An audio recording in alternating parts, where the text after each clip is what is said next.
Hello, everyone. Good morning, good afternoon, and welcome to Yalantis on air stream. This is our fourth or fifth meeting around software solutions made for healthcare industry. The previous four meetings were related to the testing and developing IoT solutions, about developing unsynchronized features. And we see that questions around IoT solutions and software development for healthcare industry are coming and coming. And today we decided to try to start answering the questions that are coming from you about compliance in software development from architecture and design perspectives. And I'm very happy to introduce our very welcome speaker, Simon Jones. Hello, Simon. We're happy to have you with us today. Hi there. Simon has a vast and huge experience in healthcare industry, and at Yalantis, Simon is the head of our partnerships in the United States. I know that Simon has a great slide to tell more about his experience and then jump into the conversation around healthcare compliance in software development. So I, not taking any time more, Simon, I give the floor to you. All right. Thanks, Andre. If you could advance a slide here, that would be great. I can. I'm not seeing it go for. Oh, there we go. There's a way too big picture of me on the screen. And I think what Andre meant by I have great and huge experiences. I've been in this industry for a long time, and I have a lot of gray hair to show for it. So I am a principal with Ironwood Health, which is a healthcare consulting company in the United States. I focus primarily on the intersection of technology, clinical, and business. I'm also the head of U.S. partnership with Yalantis. My relevant experiences, I have been a CIO for a nationwide durable medical equipment company called American Medical Technologies.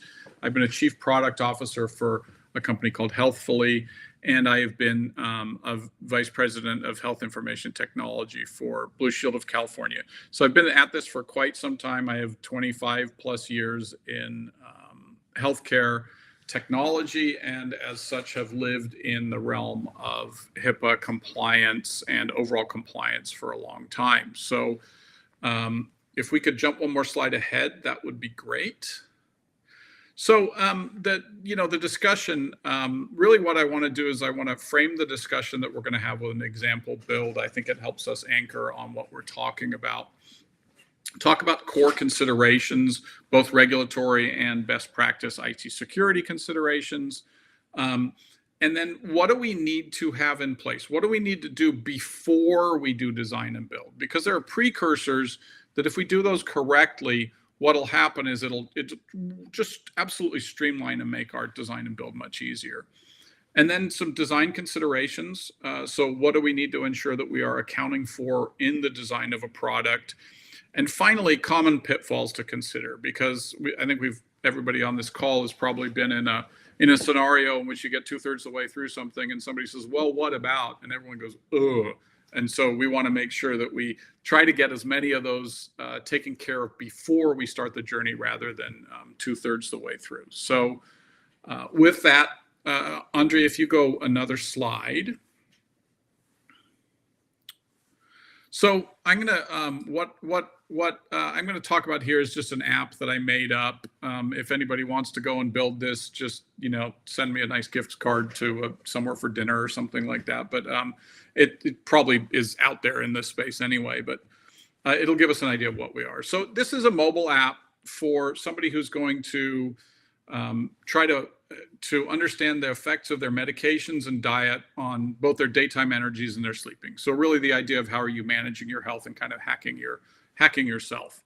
And so if we talk about this, what we talk about is kind of categories of information that are going to create regulatory frameworks in which we need to operate. So the first patient information. So here's where we get the personally identifiable information in here. So we're talking about, in this app in particular, name, age, gender, your height and weight, and a zip code. So where do you live? So this is really personally identifiable information that somebody could, if they got into our data, could use to identify you as an individual. The second thing, as a patient, I'm going to load into our nifty app here is my medications. So I'm going to put in my prescription medications, my over-the-counter medications. So we've gone from having personally identifiable information, PII, to adding personal health information, PHI. So now we've added HIPAA compliance, et cetera, to the mix here. So we've got that. So now we've got a quite significant regulatory framework in which we need to operate now to ensure that we're compliant. I'm going to add in my diet. So what's my daily nutrition log? I had my Cheerios cereal with a banana this morning in my coffee, so I plunked that in there. And then the next step is I'm going to attach it to my smartwatch so that I can track my sleep on it, can track my energy, can track my exercise throughout. So then we've got potentially location data. We've got kind of biometric data. So as you see, we're just building this set of data that really nobody would want exposed into the real world, aside from our, myself and my clinician that are talking about this. So the next step then in our fun and exciting app is I'm going to have a coaching session with a clinician on the other end, so who's in the business or in the businesses side of this one. And that clinician's going to tell me, go to bed earlier, stress less, eat better, et cetera, kind of all the things that we are always told when we see a clinician and we don't always do as we should. Eat better, sleep better, stress less, et cetera. And then I'm going to get a summary of a coaching session that's presented to me through the app. So then you've got this information that's coming back from the company to me. So if you start thinking about this, what we've done in what's seemingly a very simple application here is we've added PII, PHI, diet, nutrition, potential biometric and location data, clinical coaching, clinical notes, a summary, and these are going in a circle, right? They're coming from me to the company, coming from the company back to me, and they're being transmitted, stored, and transmitted back. So that provides the framework, kind of the anchor for how we'll talk through the rest of this. So, Andre, if you could jump to the next slide, that would be great. Thank you. So here I want to talk a little bit about a framework for compliance. So it's privacy and security. And one thing I want to make sure that if you take nothing else from this talk, take this away. Privacy and security is not a technical thing. It's a marriage between policy, between education and training, and technical safeguards. And if you don't have those all in place, you are just not going to do it correctly. So it's very, very important to understand that your policies are correctly written and account for what you're doing.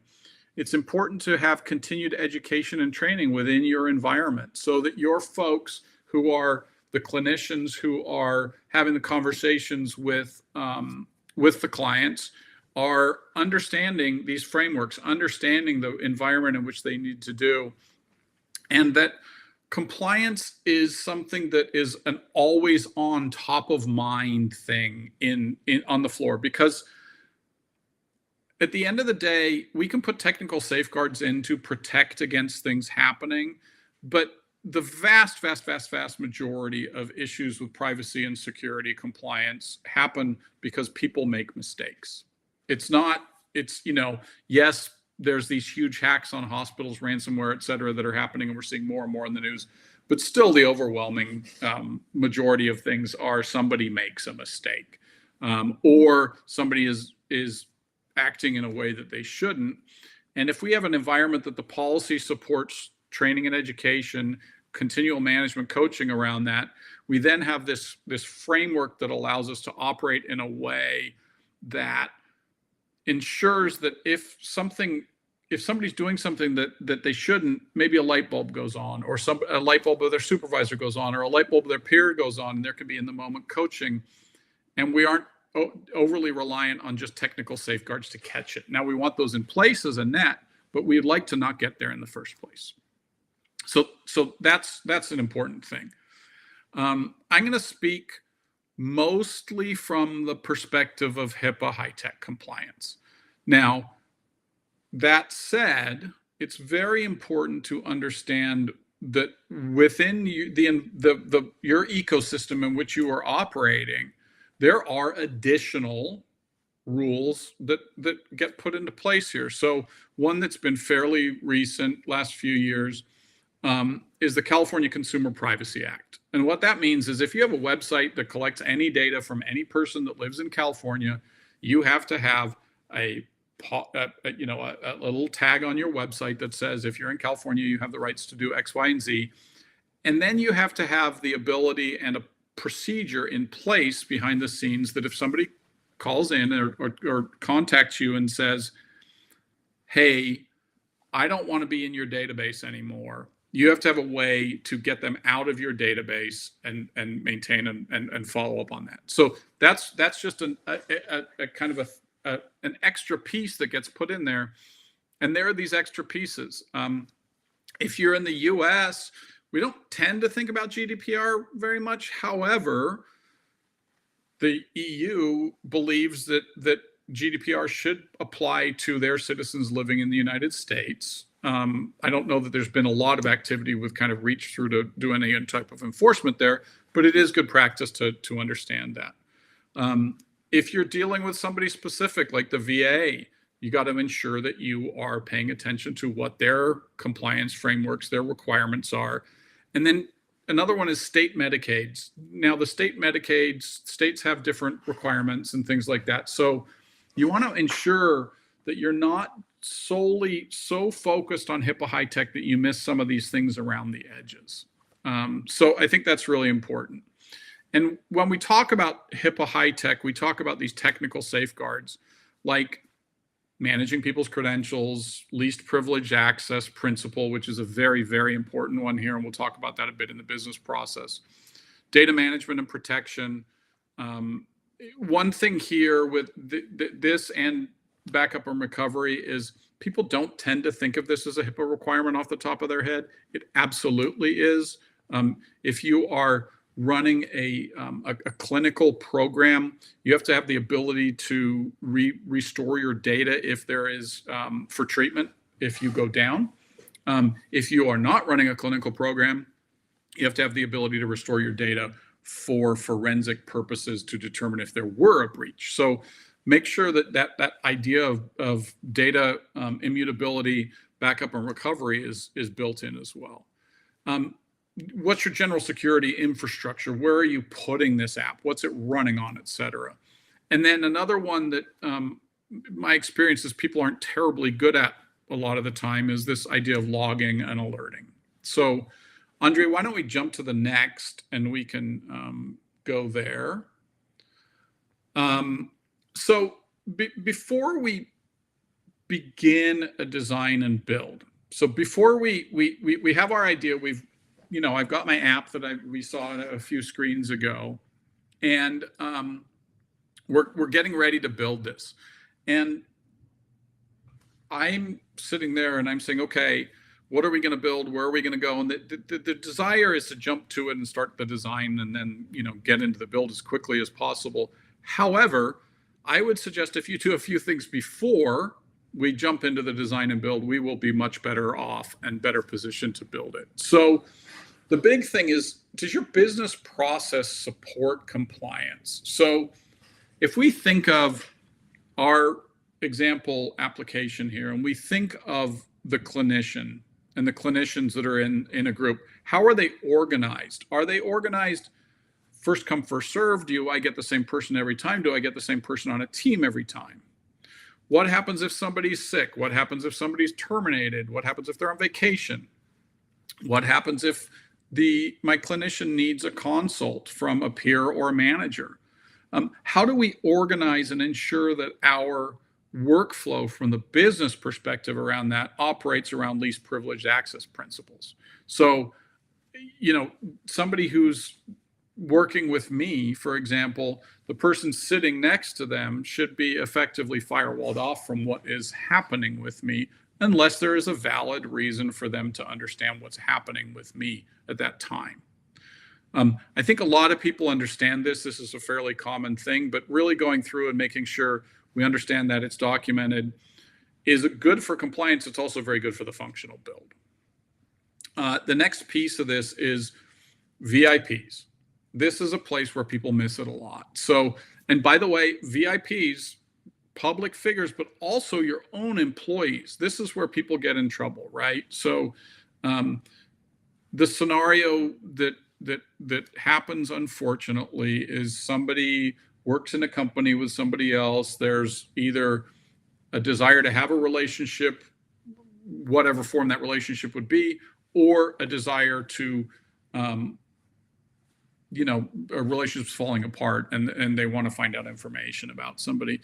And that then creates that person as a person of interest or a VIP within your own organization. So you have to ensure, how am I going to protect my employees' privacy and my employees' personal health information, personal identifiable information, location, etc., from somebody within our own company who may have an interest in them, whether it's healthy or unhealthy. We are obligated to protect it. So that's a big one to remember and to consider.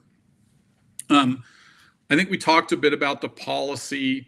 Are they clearly articulated? Are they reviewed and updated on a regular basis? So, for example, when the CCPA came into place, the California privacy, how many people updated their policies prior to or along with that happening, or how many people still have that sitting there? And so regular review and update's important there. The other thing here is, the worst thing you can do is have a policy and not follow it. It's not the worst thing you can do, but it's a bad thing to do if you have a policy and don't follow it. So it's easy to, and frankly happens fairly frequently, that somebody writes policy, puts it on the shelf, and not much happens with it. So what's the education around that? And then not just the annual HIPAA training, right? The annual HIPAA training is great. It's wonderful when somebody gets on board, it does their annual HIPAA training. However, what's this culture, this continued education and reinforcement? Do you have a privacy corner in your monthly newsletter? Do you have, are people doing certain things on an ongoing basis in very mature organizations like big health plans? You see this constantly happening. And then kind of coaching and discipline if needed, to create just that always on culture of compliance. So that's a very important piece as well. Then, and by the way, we haven't started our design and build yet. So, where is this app going to live? What's the infrastructure in which it sits? So do we have a secure infrastructure? Do we have a secure network edge? Do we have segmentation? Are we operating on zero trust principles where if somebody does manage to get into, through our perimeter, they really can't move around into different applications or databases because their credentials just don't let them. The zero trust prevents that concept of zero trust. Databases and virtual machines, are they set up correctly? Are they set up in a way that they are protected? I mean, most stuff has encryption at rest now. Kind of naturally, is that enough for you? I mean, really reviewing all of these things that you want to do. Encryption at rest, in transit, we take for granted that's happening, but you need to confirm that's happening. And then credential management, we go back to that policy, we go back to the idea of least privilege access. So do the folks in your organization have appropriate credentials? Are they credentialed for way too much? Way too little? Well, way too little is unlikely because they're going to start squeaking and you're going to have a ticket to get them credentials. But are credentials being overly given in your organization, or are they being limited to an appropriate amount? The next place is the CI/CD pipeline. So your pipelines to get stuff into production. These ones, are you protecting those appropriately already? Are they, is somebody going to be able to inject a backdoor into code through these if you're not careful? And then also, here's one, the monitoring and alerting. So if somebody in your organization who has a desire to find out about somebody else in your organization, do you have the ability to be alerted that somebody tried to look at their record? Do you have the ability to then respond to that? Or is that something that you're only going to find through a forensic examination? I would suggest that you need to have it as a proactive alerting, if at all possible. And this ongoing monitoring needs to be going on. So, we've had a lot of places have logging, and the logs don't get utilized to really ensure that people are not looking at records they shouldn't. Now, hospitals are great examples of somewhere who does this really well. You hear all the time, somebody goes into the hospital that's famous, news story that 4 people got fired because they tried to access the record and was blocked, etc. So it's important to consider that. And then the other thing before we launch off is our IT organization, do we have compliance here? Do our partners have compliance here? Experience, deep experience. This is not a learn on the fly thing I would recommend. This is, you have to ensure that at least somebody in this has been there, done that, and has that deep experience before. Can we design, build, and run this in a compliant manner? Do DevOps have an understanding of security and compliance? And then again, the system admin with been there, done that security experience. I love young people coming up. I love that. I also love it when they're in the context of being mentored with somebody with been there, done that experience. So Andre, can we jump to the next, please? Okay, so we've gotten through most of the presentation and we're finally getting to the design and build. So the design and build. Here, what I'm going to stress is that design and build to do it in a compliant, secure way that's going to protect privacy is a function of balance of user experience, functionality, and security/privacy. So what I mean by that is the ultimate security is that nobody can get to anything, which just stops your business, right? So the idea is to get kind of minimal friction with your security while getting maximal functionality from your tool with a great user experience. So, and this is because functionality drives value. And if you add that with well-architected compliance that adds minimal friction, you get a smooth process, right? So this is where kind of that balancing act comes in, which is, no, you can't just email something to somebody in an unencrypted channel that has PHI in it. However, we got to figure out an easier way to get them that information, which doesn't make them, do 3 backflips and go through 2 hoops to get it. People also don't necessarily consider user experience as they're going through this. So there's a couple of reasons that I want to stress user experience here. The first is from a functional business perspective, right? Good user experience, people want to come back, they want to do things, they want to be in the tool, they don't want to try to do things outside the tool, they're willing to look at their summary in the tool rather than saying, send me a fax, email, whatever on it. I just showed my age there, I think, by leading by fax. But, and then also, you'll see, I have good UX and I have employee efficiency and satisfaction. And I would bet that most people on the call went to, well, yeah, we want good user experience for the for the client. We want good user experience for the employees too, because that creates efficiency, it creates satisfaction with their job, and people who are happy in their jobs do their jobs better. The converse of that is if we have bad user experience, we get high percentage of single visit customers. So from a functional perspective, from a value generation perspective, we're not getting there. The next thing is from a perspective of, just a business perspective, is if we have bad user experience, it creates inefficiencies in somebody's work. If they have to go through 6 pages and click 27 times versus doing 3 things, it's inefficient and it's not good for our employees or our business. The other thing is bad UX creates people taking shortcuts. So I mean, anybody who's worked with a bunch of people with business process and teams, people come up with better ways of doing things. Better ways of doing things are often better. Better ways of doing things often are compliant, but better ways of doing things sometimes are non-compliant and not good for the company. So if we're encouraging end runs, if we're encouraging workarounds because we have a poor user experience and poor design, then we are actually creating an increased compliance risk with this software that we're doing. So then you say, okay, now we've gone through and we've said, okay, we're ready to do this. We're going to have a good UX. We've got our functionality laid out. So we've said we have a compliant business process. We've got a secure infrastructure to put the application in. We have a culture of compliance. So I would suggest then that the next thing to do is we do this consideration of potential pitfalls, the kind of what ifs.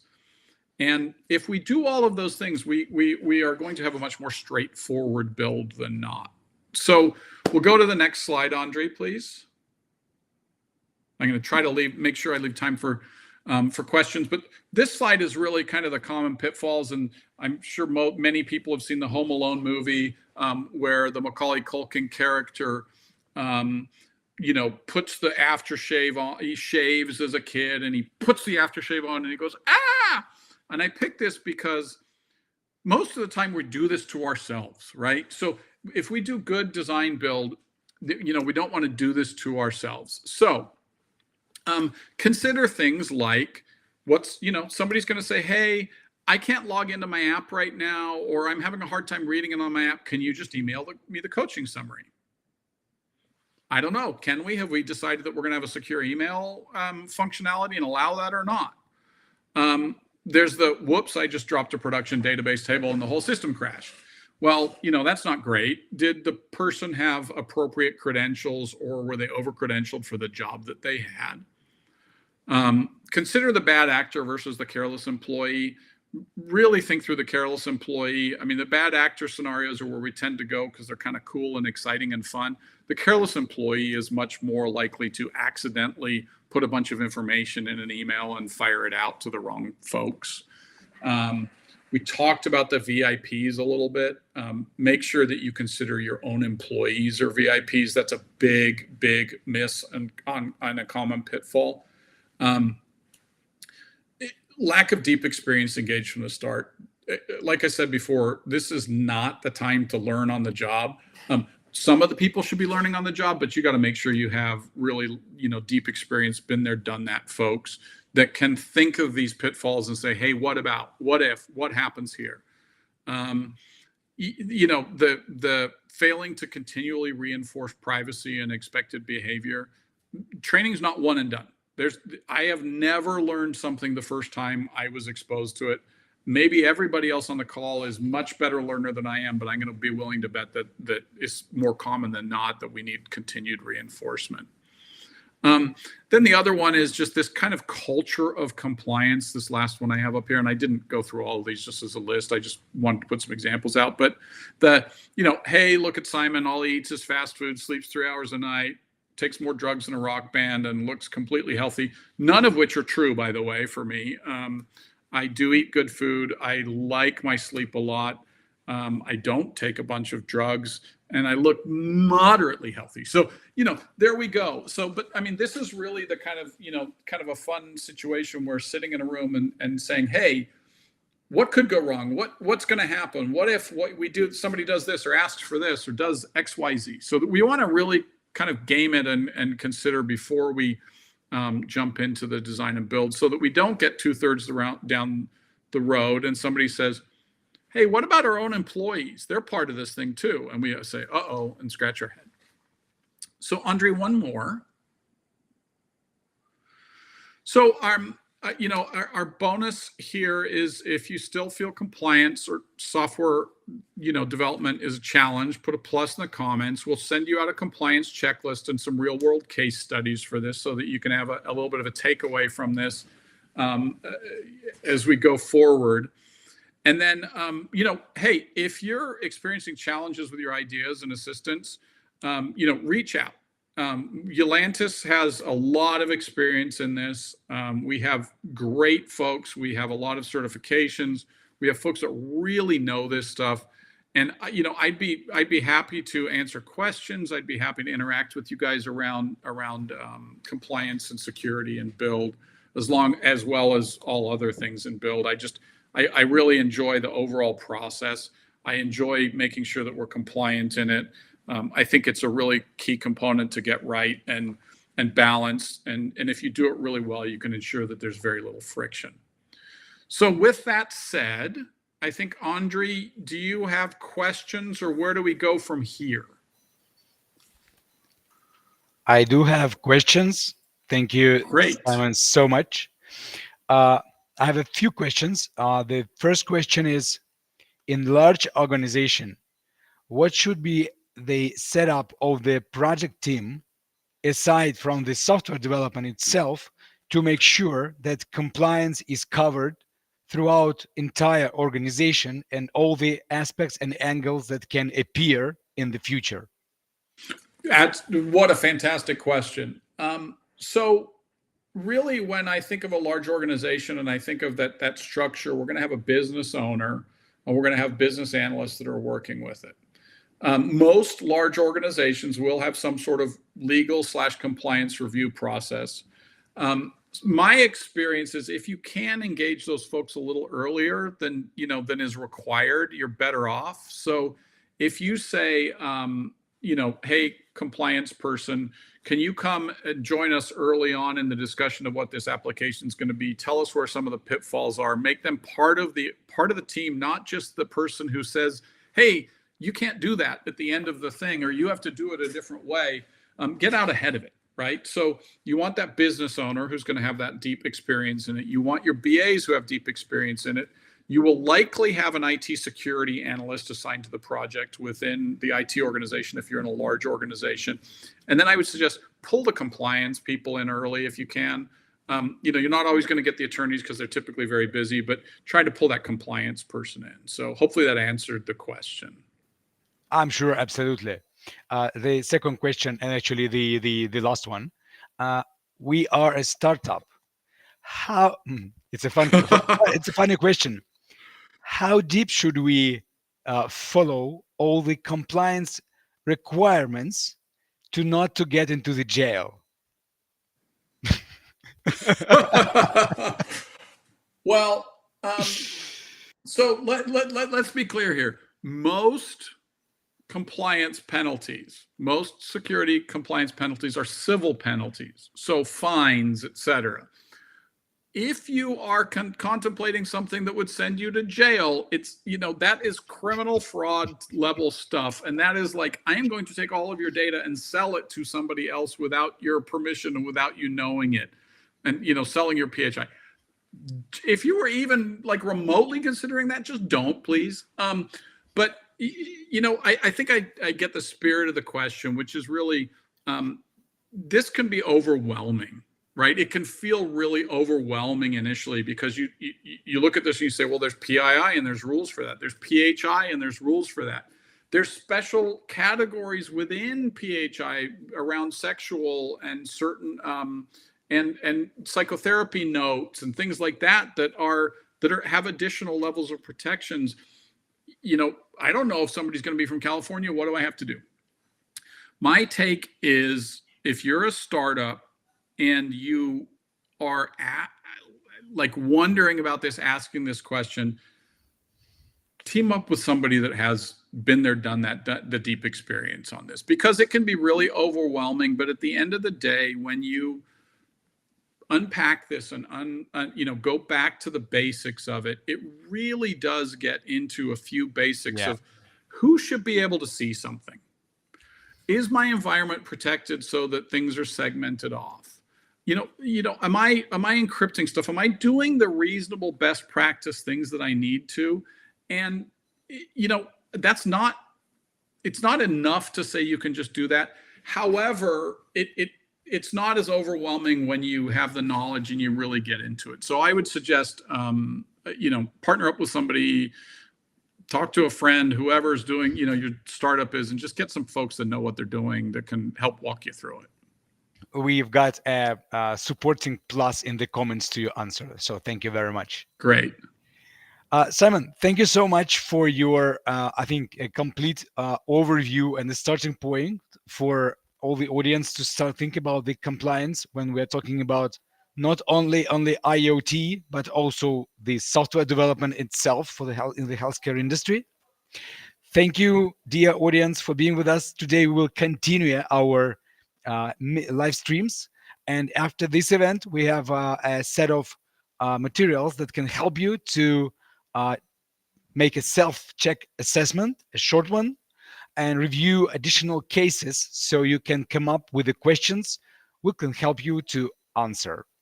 Thank you, everyone, very much. Simon, special thank you to you, and see you in the next few weeks. Have a great Thanks, rest of the Andre. day. Take care. Thanks, everybody. Have a great afternoon.